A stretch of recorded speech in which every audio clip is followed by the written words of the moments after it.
activity, so you'll do more good for the economy than the tax cut will cost. What's his position?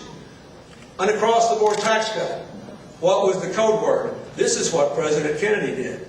Answer, no it isn't. President Kennedy did have a tax cut to try to spur the economy in 1961 because we were in a mild recession, we had been running surpluses, and we didn't have to borrow the money to fund the tax cut. What he wants to do is what President Bush did. We tried this across-the-board tax cut. You remember, I gave tax cuts to middle-class people and for specific investments, and the rest of the time we invested in the new technologies and new job opportunities of the 21st century. From me, you got 22.7 million jobs. From them, before the meltdown, you got 2.7 million jobs. From me, you got 100 times as many people moving out of poverty as in the previous Reagan-Bush years. From them, you got a big increase in poverty again. From me, you got rising incomes. From them, you got median family income after inflation $2,000 lower. $2,000 lower before the meltdown than it was the day I left office. We know which works, right? So, unbelievably enough, a candidate is running for the Senate in Massachusetts saying, elect me and I'll give you the economic policy that gave you the great economy of the Bush-Cheney years. And you're so frustrated and mad, I'm depending on you not to think about that and either vote for me or please stay home so my crowd can bring home the bacon. She's right and he's wrong. And you don't have to worry. And again, how do you know? She's been recognized for her work to develop solar energy potential in Massachusetts.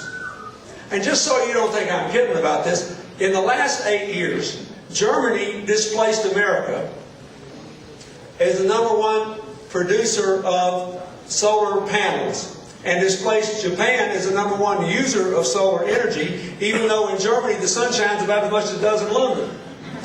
And I just got a report from Deutsche Bank, not Greenpeace, Deutsche Bank, which said that the Germans had, and keep in mind, you want to know the number, they're less than a third our size, okay? They're about a fourth our size. They have generated 300,000 new jobs net by their investment in solar and wind energy. And their unemployment rate is lower than ours today. She's right, and he's wrong. And the third big issue is, what are you going to do about this healthcare thing? She says, we need a system that insures more people, controls costs, and maintains choice. He says the government would mess up a two-car parade. It's going to be a job wrecker, and vote for me, and I'll be the 41st vote. I'll shut this sucker down. And then, because he knows he's in Massachusetts and he can't look like he's a total just say no guy, he says, we solve this problem here. I'll come up with a better solution.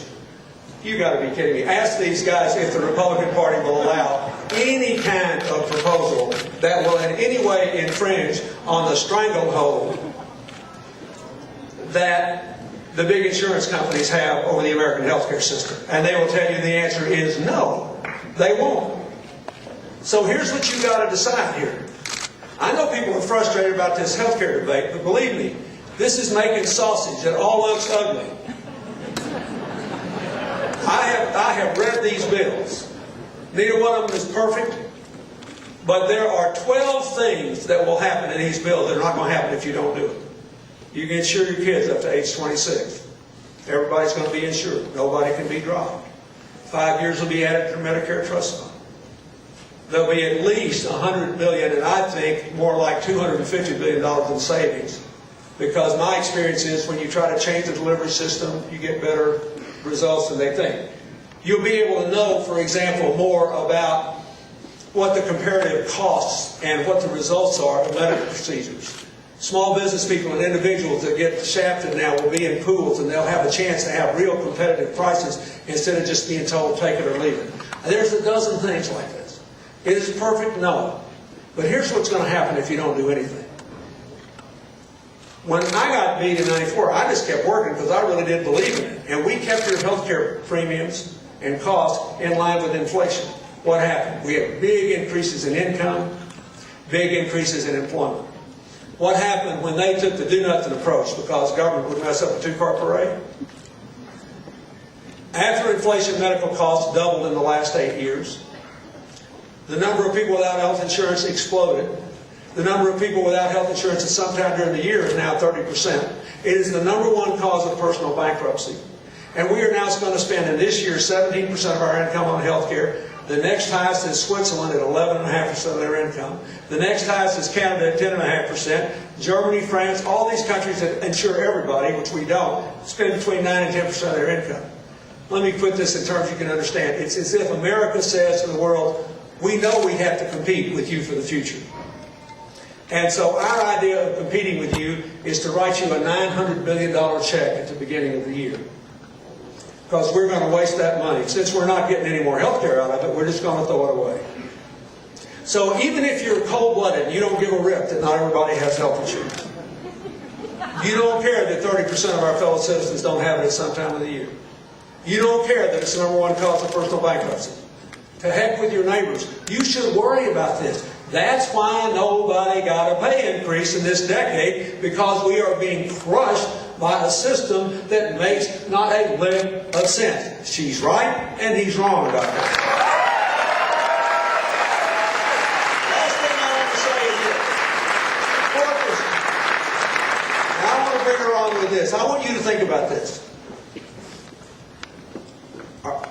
Martha's opponent said in that debate that he was in Massachusetts, the birthplace of the nation, and he should be sent to Washington as the 41st senator so he could shut health care down and bring back the filibuster. In the spirit of the founders, I almost gagged.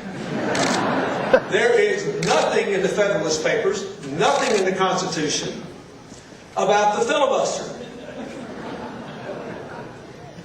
The founders guaranteed minority rights and limits on the government. They never said that the minority was supposed to govern the minority. They never dreamed that 41% of the U.S. Senate should be able to tell the other 59% what to do. They were not foolish people. They thought we ought to have a democracy, not that the tail should wag the dog. The filibuster was devised later by the Senate to slow down debate in complex or momentous issues to make sure all sides were heard. The filibuster was used as an attempt to stop the civil rights revolutions of the 60s, but even then it was rarely invoked. The filibuster did not become the normal way of governing until I became president and the Republican Senate was told that the only way they could win the White House and win the Congress back was to confuse the American people by shutting everything down. It never happened before. It is a new thing to use it this way. It has nothing to do with the spirit of America. And so when President Obama was elected and the Congress got back in, it's been maddening to a lot of you because it meant that every Democrat became a dictator in the Senate because of the filibuster. That's why there's a lot of things that I wish weren't in that Senate bill that I hope will be gone in the conference. But it's not nearly as bad as it was when I was there. But that's what's going on. He's saying, let's go back to the way it was when Newt Gingrich and Tom DeLay and their allies in the Senate ran the Congress, and we could just shut everything down. Now, Martha doesn't agree with the president on everything, and she shouldn't. Nobody's right about everything all the time. We should have debates. But the idea that the Constitution was set up to let 41% tell 59%